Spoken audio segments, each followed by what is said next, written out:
I have 6 women that have qualified, and all of them actually, if they aren't already in scoring position, have a good chance to actually make the podium in their events. We had Chelsea Bowen, who I'll mention first, is a junior this year. She's actually 3rd on the list still for the pole vault, where she hit a national mark her first meet out.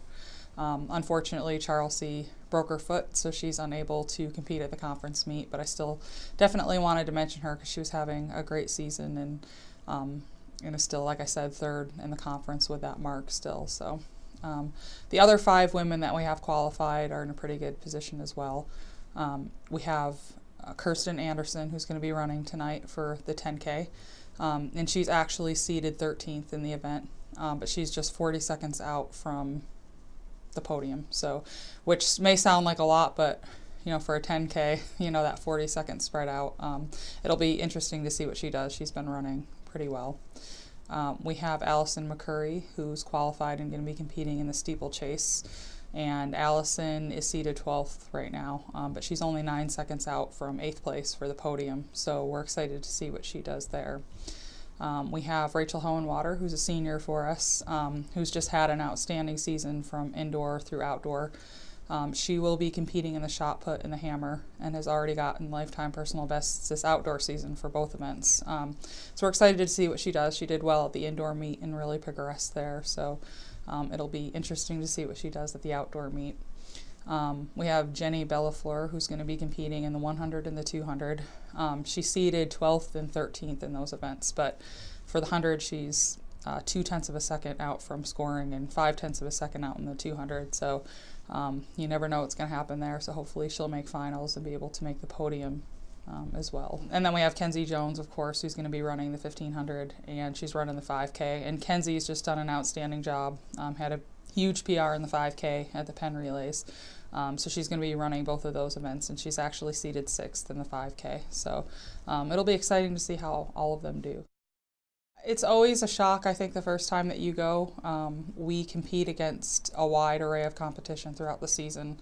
So to be at the conference meet for the first time and actually see the great competition that's at the meet, because the PSAC for track and field, like many other sports, is one of the most competitive Division II conferences in the country. So I think it's an eye-opening experience the first time, and definitely having experience going back is a huge benefit for all the athletes that are qualified, because they know what to expect, and there's not that much of a shock factor with it. So I think that's going to play well into how they perform. PSAC time, I'm excited for the 4 guys that we got going. These are 4 individuals who've worked really hard. They have incredible discipline, and it's a possibility that all 4 of them could score. And I'm kind of excited about that. I'm just really pleased that we were able to pick somebody out from the throws group who's made it, from somebody from the sprints group that's made it, somebody from the distance group that's made it, and somebody from the mid-distance group.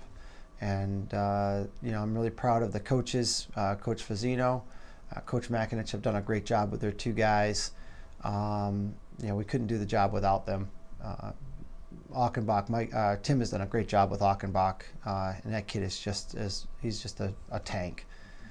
Coach Fazzino has done a great job with Hunter, bringing along a really talented freshman and making sure that he's ready. So I'm excited for those 2. And of course, my guys, Quay and Ryan. Quay's a conference champion at one point. He's really coming into his own peak, and so is Ryan. So I'm excited to see what they do. We'll start off with Quay. I think he runs first in the 800. It's a final. He is in the 2nd heat. He's seated about 12th. We're looking for him to really have a race where he's able to hit his PR of 154. If he does that, then he's going to score in the top 6. And he's quite capable of doing it. Last week at Bloomsburg, he won his last regular season meet of his career. He ran 4:06.10, and he ran what we would call the perfect race model that we refer to. He missed qualifying by 1/10 of a second. We thought the qualifying time was 4:05, but it turned out it was 4:06. And but he handled that well, and based on his last 2 races, I think he's just ready to, that was a 6-second PR, and I think he's ready to pop off another one. Next up on the list is Nick Achenbach. Nick has just improved greatly in his technique. As a freshman, he was too anxious. He would run up on the hurdles. He pressed too hard, press all the time. This year, he's finally learned to relax and let the hurdles flow. And you can see it in an athlete when they're pressing. They're tight. They chop their steps.